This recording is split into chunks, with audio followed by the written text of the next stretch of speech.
নমস্কার বন্ধুরা, নলেজ কাল্টিভেটারে স্বাগত। আমি সুদীপ ঘোষ। শুরু করছে যে ক্লাস, যেখানে পড়ার সাথে হাসি ফ্রি। আজকের আমাদের ক্লাসটি কিন্তু স্বাধীনতা দিবস সম্পর্কিত। সামনেই ভারতবর্ষের স্বাধীনতা দিবস, এবং স্বাধীনতা দিবসের এই মুহূর্তে আমরা ভারতবর্ষের স্বাধীনতা আন্দোলনের নিয়ে একটি বিশেষ পর্বে এই ভিডিওটি তৈরি করেছি, যেখানে আমরা ভারতবর্ষের এই স্বাধীনতা যুদ্ধে যে সমস্ত পার্টির বা সংগঠনের সরাসরি ভূমিকা ছিল তা নিয়ে আলোচনা করব। এখন আমরা জানি ভারতবর্ষের রাজনীতিতে বা ভারতবর্ষের স্বাধীনতা যুদ্ধের মূল যে সংগঠন ছিল সেটা হচ্ছে আইএনসি বা ইন্ডিয়ান ন্যাশনাল কংগ্রেস।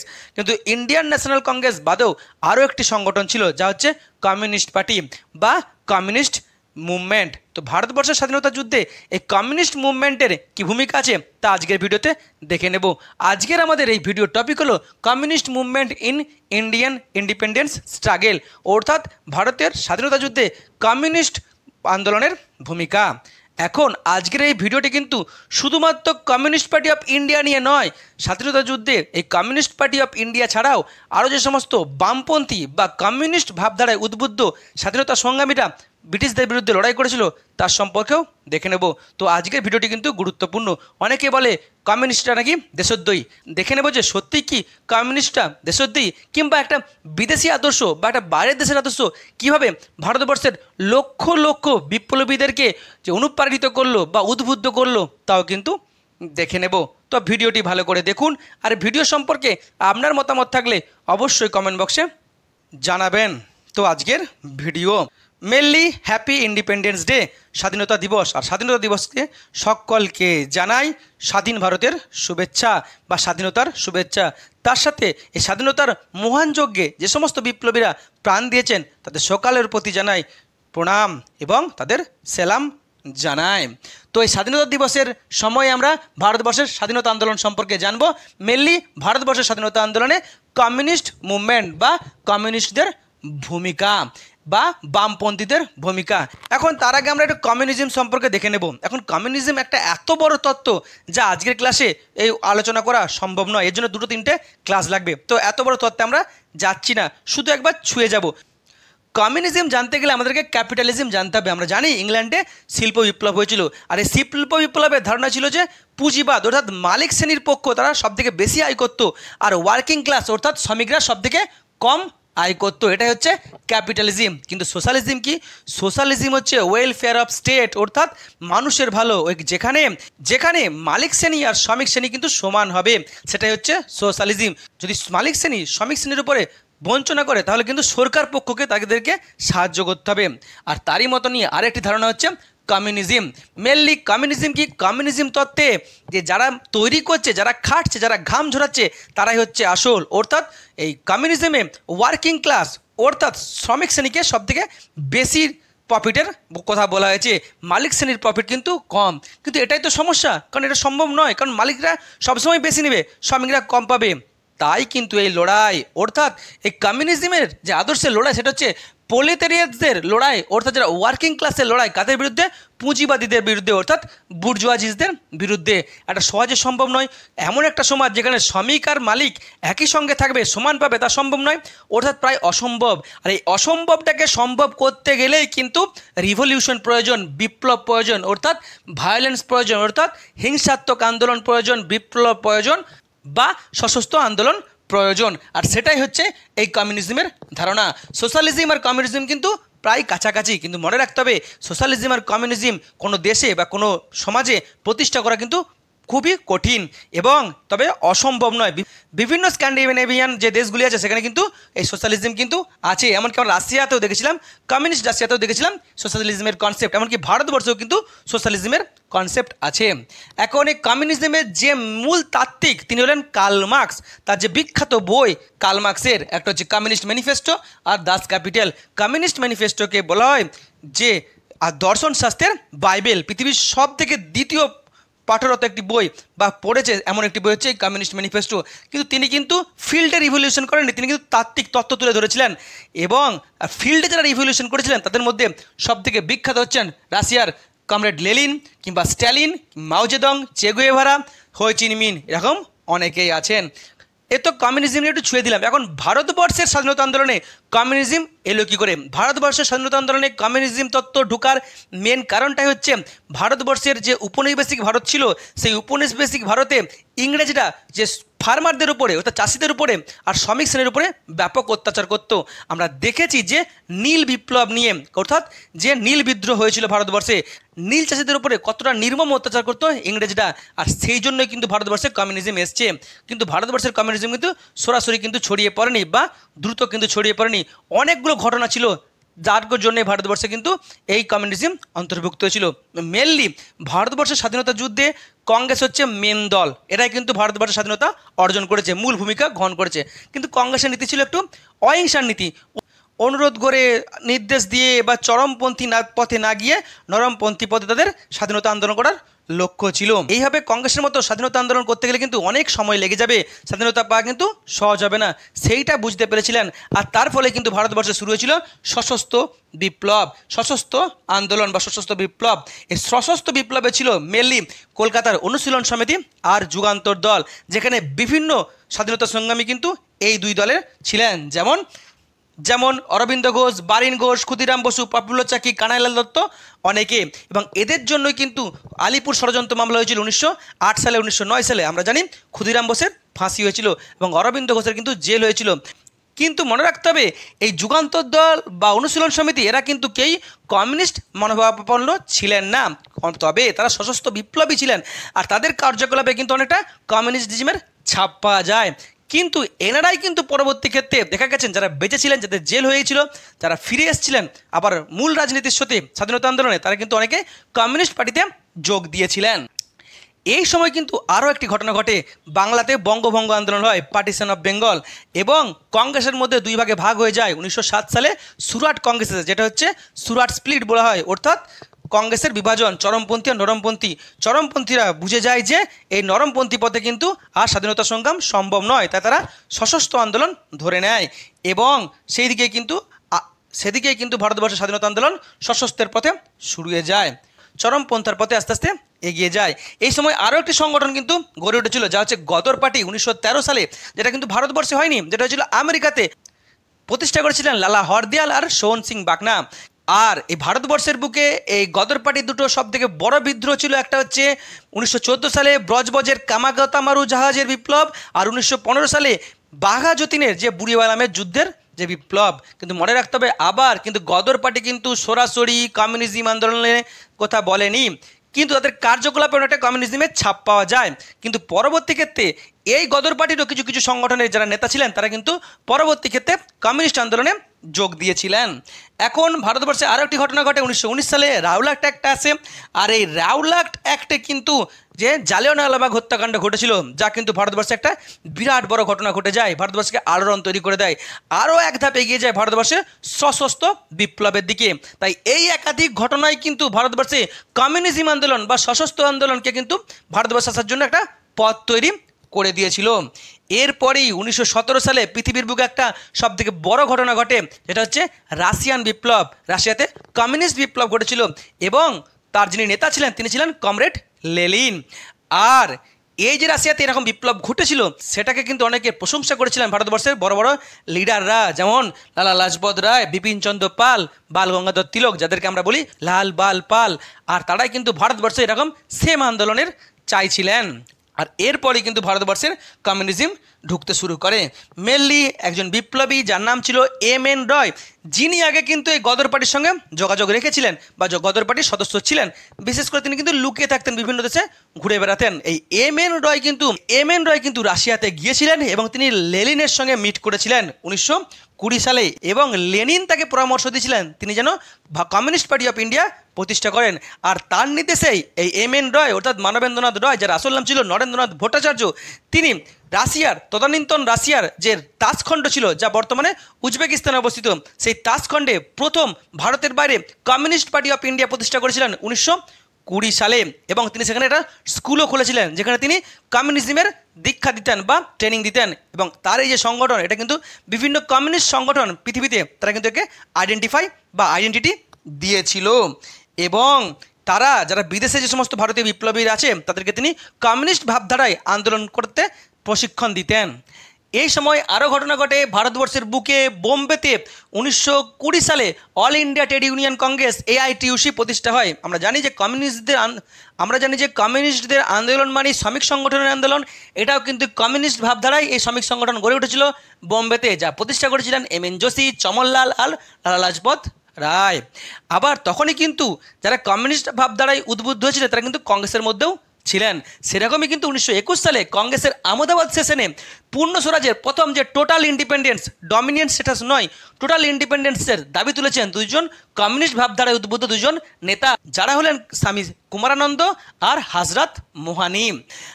আর এই যে ভারতবর্ষের বাইরে কমিউনিস্ট পার্টি অফ ইন্ডিয়া প্রতিষ্ঠা হলো, তার ফলে কিন্তু ভারতবর্ষে ঘটলো পেশোয়ার্স কনস্পিরেসি কেস। আমরা জানি 1920 সালে খিলাফত মুভমেন্ট হয়েছিল। ব্রিটিশ সরকার যে তুরস্কের খলিফার কিন্তু অবমাননা করেছিলেন, আর তার প্রতিবাদে গর্জে উঠেছিলেন ভারতবর্ষের মুসলিমরা। তো কিছু ভারতীয় যে মুসলিম তীর্থযাত্রী তারা কিন্তু এই তুর্কি যাচ্ছিলেন, তাদের সঙ্গে কিন্তু মিট হয় এই MN রয় রাশিয়াতে।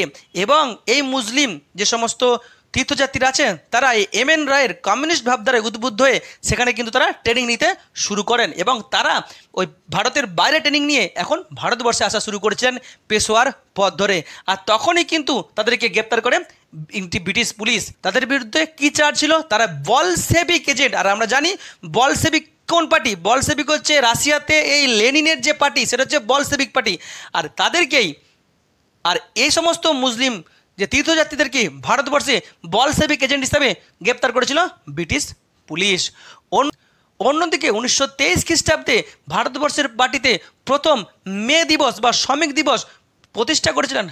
অন্যদিকে 1923 সালে ভারতবর্ষের মাটিতে প্রথম শ্রমিক দিবস বা মে দিবস পালন করেছিলেন কমরেড সিঙ্গারাভেলু চেট্টিয়ার। কোথায় করেছিলেন? মাদ্রাসে। আর সিঙ্গারাভেলু চেট্টিয়ার ছিলেন কিন্তু কমিউনিস্ট লিডার।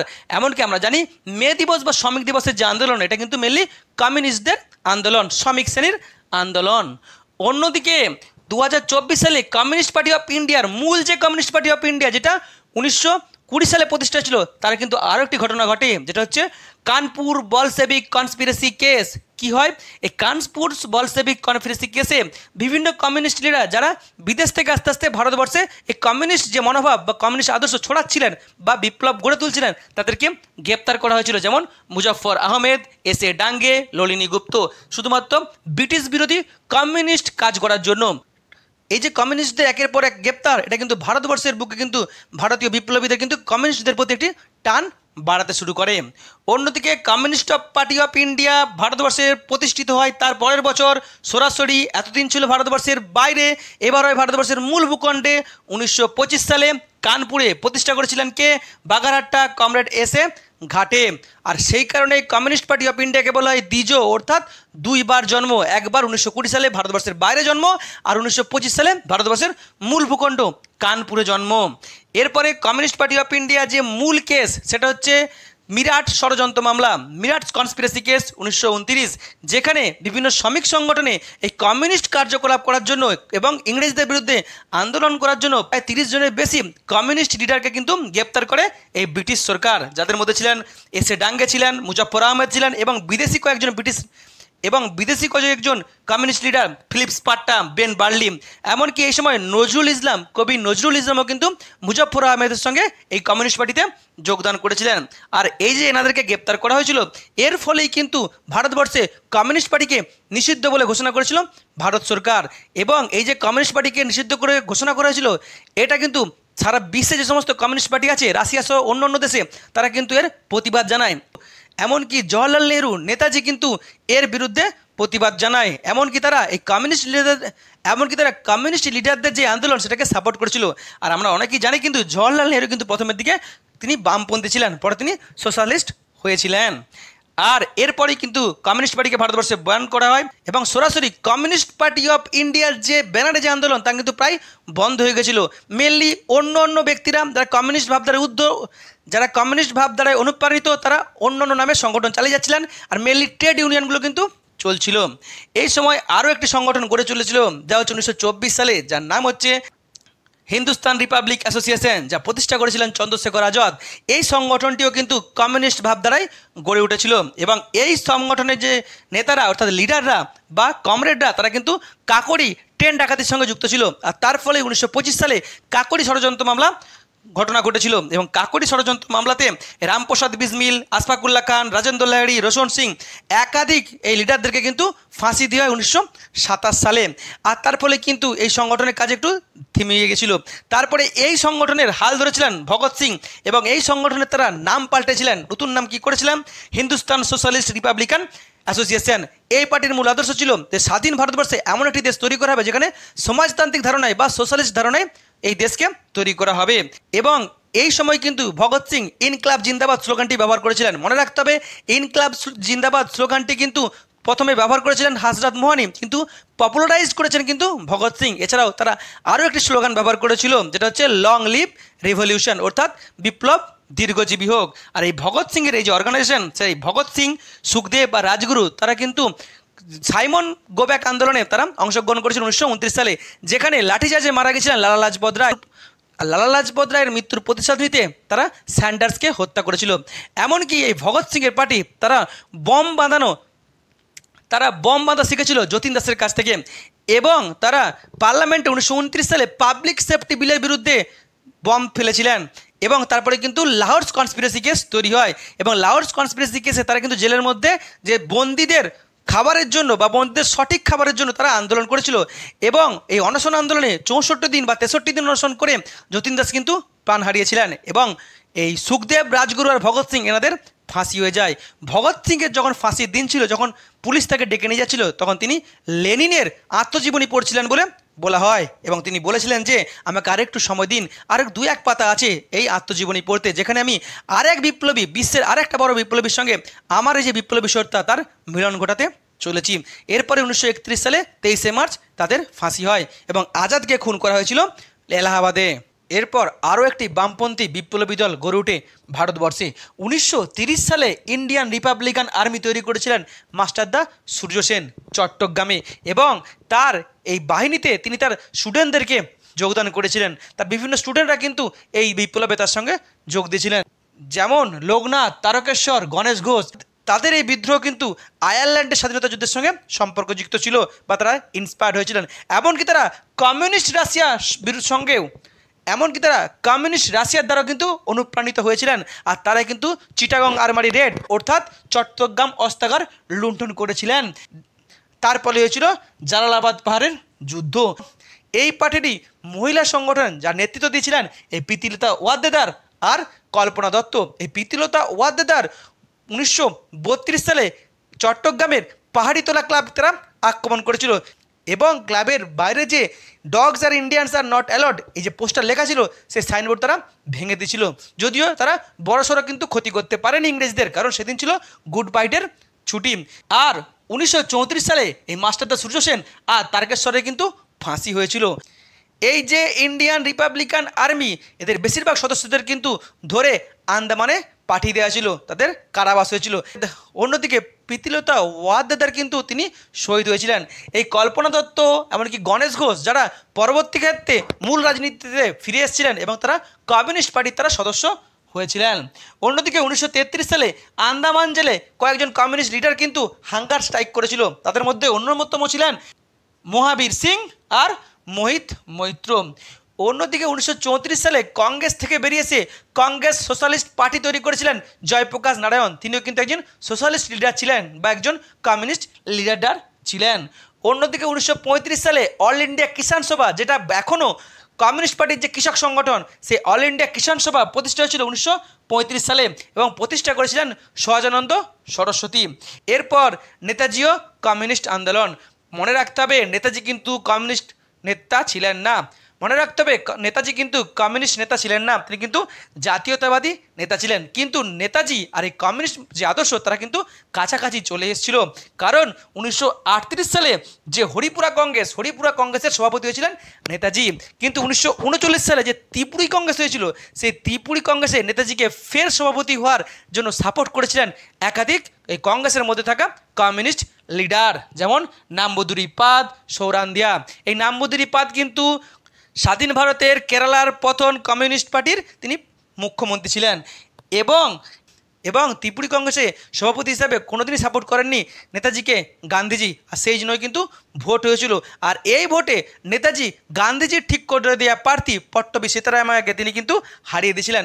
কিন্তু এই নেতাজির জয়ে গান্ধীজি কিন্তু খুশি ছিলেন না, তাই নেতাজি কংগ্রেস ছেড়ে বেরিয়ে এসেছিলেন এবং তিনি প্রতিষ্ঠা করেছিলেন ফরওয়ার্ড ব্লক। এবং এই ফরওয়ার্ড ব্লকে ভারতবর্ষের একাধিক বামপন্থী নেতা, একাধিক কমিউনিস্ট নেতারা কিন্তু যোগদান করেছিলেন, যেমন শার্দুল সিং কাসবি, সহজানন্দ নরিম্যান। অন্যদিকে এর পরবর্তী ক্ষেত্রে কিন্তু নেতাজিকে হাউস অ্যারেস্ট করে রেখে দেওয়া হয়, অর্থাৎ গৃহবন্দী করে রাখা হয়। আর সেই সময় নেতাজি কিন্তু প্ল্যান করেন তিনি দেশ ছেড়ে বিদেশে যাবেন এবং তিনি রাশিয়ায় যাবেন। রাশিয়া স্ট্যালিনের সঙ্গে তিনি দেখা করবেন, স্ট্যালিনের সাহায্য নিয়ে ব্রিটিশদের বিরুদ্ধে লড়াই করবেন। এবং তিনি যখন গৃহত্যাগ করে যান, তিনি যান কিন্তু পেশোয়ারে গিয়েছিলেন। পেশোয়ারতে তার থাকার জন্য, তার বর্ডার ক্রস করার জন্য অত্যন্ত গুরুত্বপূর্ণ ভূমিকা গ্রহণ করেছিল আরও একটি কমিউনিস্ট পার্টি, যা হলো কীর্তি কিষাণ পার্টি। এই কীর্তি কিষাণ পার্টি কিন্তু অমৃতসরে প্রতিষ্ঠা হয়েছিল। এরা কিন্তু গোপনে এই কমিউনিস্ট আন্দোলন করে যেত। আর এই কীর্তি কিষাণ পার্টির অন্যতম কমরেড ভগৎ রাম সিং, এই ভগৎ রাম সিং কিন্তু নেতাজিকে সাহায্য করেছিলেন যাতে তিনি সহজেই ভারতের বর্ডার বা কাবুল বর্ডার পেরিয়ে চলে যেতে পারেন। কিন্তু নেতাজি কিন্তু স্ট্যালিনের সঙ্গে যোগাযোগ করতে বা স্ট্যালিনের সঙ্গে মিট করতে সফল হননি। আর সেই ব্যর্থতার পরে তিনি জার্মানিতে যান, জার্মানিতে হিটলারের সঙ্গে তিনি দেখা করেন এবং জাপানে যান। জাপানের সাহায্য নিয়ে তিনি ইংরেজদের বিরুদ্ধে, ব্রিটিশ সরকারের বিরুদ্ধে আন্দোলন গড়ে তুলেন এবং তিনি আজাদিন সরকার গঠন করেছিলেন 1943 সালে সিঙ্গাপুরে। এবং যে আজাদিন সরকার গঠন করেছিলেন সেখানে কিন্তু ক্যাপ্টেন মোহন সিংয়ের আইএনএ ছিল আর রাসবিহারী বোসের ইন্ডিয়ান ইন্ডিপেন্ডেন্স লীগ ছিল। দিয়ে তিনি আজাদিন ফৌজ গড়ে তুলেছিলেন, পরে সেটা আজাদিন সরকার প্রতিষ্ঠা করেছিলেন সিঙ্গাপুরে। এবং তিনি ভারতবর্ষেও এসেছিলেন। আন্দামান নিকোবর দ্বীপপুঞ্জ দখল করার পরে তিনি ভারতবর্ষের মূল ভূখণ্ডে তিনি মণিপুর দখল করেছিলেন।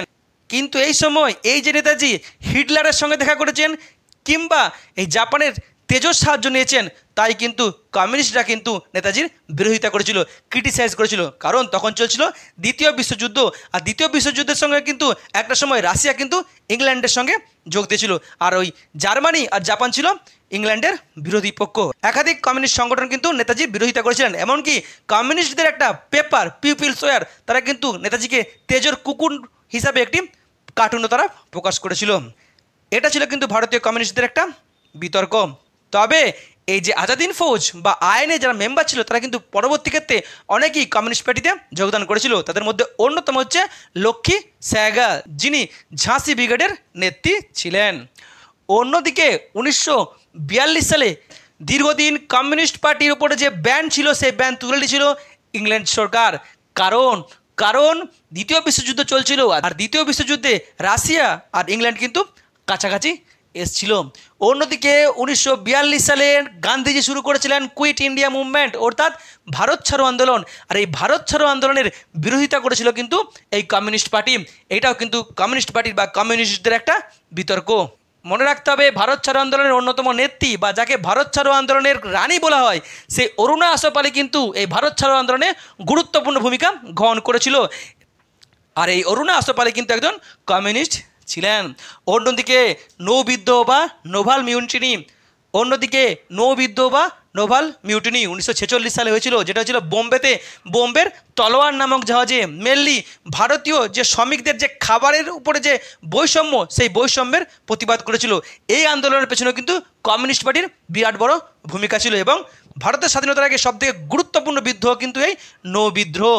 এই সময় কিন্তু দিল্লির লাল কেল্লাতে আইএনএ ট্রায়াল চলছিল, অর্থাৎ আজাদিন ফৌজের যে সমস্ত সদস্যরা ধরা পড়েছিল তাদের বিচার চলছিল, তাই তাদের সাথে কিন্তু এই বিদ্রোহকে বন্ধ করতে হয়েছিল। অন্যদিকে কমিউনিস্ট পার্টি যে ভারত বিভাজন বা যে পার্টিশন ইন ইন্ডিয়া, এটা কিন্তু ব্যাপকভাবে বিরোধিতা করেছিল। এমনকি 1947 সালে 15ই আগস্ট যখন গোটা ভারত স্বাধীনতা দিবস উদযাপন করছিল, এই স্বাধীনতা দিবস উদযাপনে যোগদান করেনি কিন্তু কমিউনিস্ট পার্টি। তার একটা গুরুত্বপূর্ণ কারণ হলো, কারণ কমিউনিস্ট পার্টি এই ভারত ভাগকে কোনোদিনই মেনে নিতে পারেনি, বা ভারত ভাগের দ্বারা যে স্বাধীনতা, সেই স্বাধীনতাকে মেনে নিতে পারেনি। এমনকি এই ভারত ভাগের জন্য বাংলা পাঞ্জাবে যে বিরাট দাঙ্গা হয়েছিল, সেই দাঙ্গাকেও মেনে নিতে পারেনি। অর্থাৎ ভারত ভাগ আর দাঙ্গার পটভূমিকায় যে স্বাধীনতা পেয়েছিল ভারত, সেটাকে কমিউনিস্ট পার্টি উদযাপন করেনি। এই হলো ভারতীয় স্বাধীনতা যুদ্ধে কমিউনিস্ট আন্দোলনের ভূমিকা, যেখানে আমরা দেখতে পারলাম যে বিরাট বড় গুরুত্ব আছে কিন্তু ভারতের স্বাধীনতা আন্দোলনে এই কমিউনিস্ট আন্দোলনের। তাই যারা কমিউনিস্টদেরকে দেশদ্রোহী বলেন তারা বুঝতে পারলেন যে কমিউনিস্টরা সত্যি দেশদ্রোহী ছিল না, তারা স্বাধীনতা আন্দোলন করেছিল। এই হলো আজকের ভিডিও। আর ভিডিওটি শেষে কমিউনিস্ট স্বাধীনতা সংগ্রামীদের সালাম জানাতে অবশ্যই ইনকালাব জিন্দাবাদ লিখবেন। ভিডিওটি এখানে শেষ হলো। ভিডিওটি যদি ভালো লাগে অবশ্যই লাইক, কমেন্ট, শেয়ার এবং চ্যানেলটি সাবস্ক্রাইব করতে ভুলবেন না। আবার দেখা হবে নতুন একটি ভিডিওতে। ততক্ষণ পড়তে থাকো, হাসতে থাকো।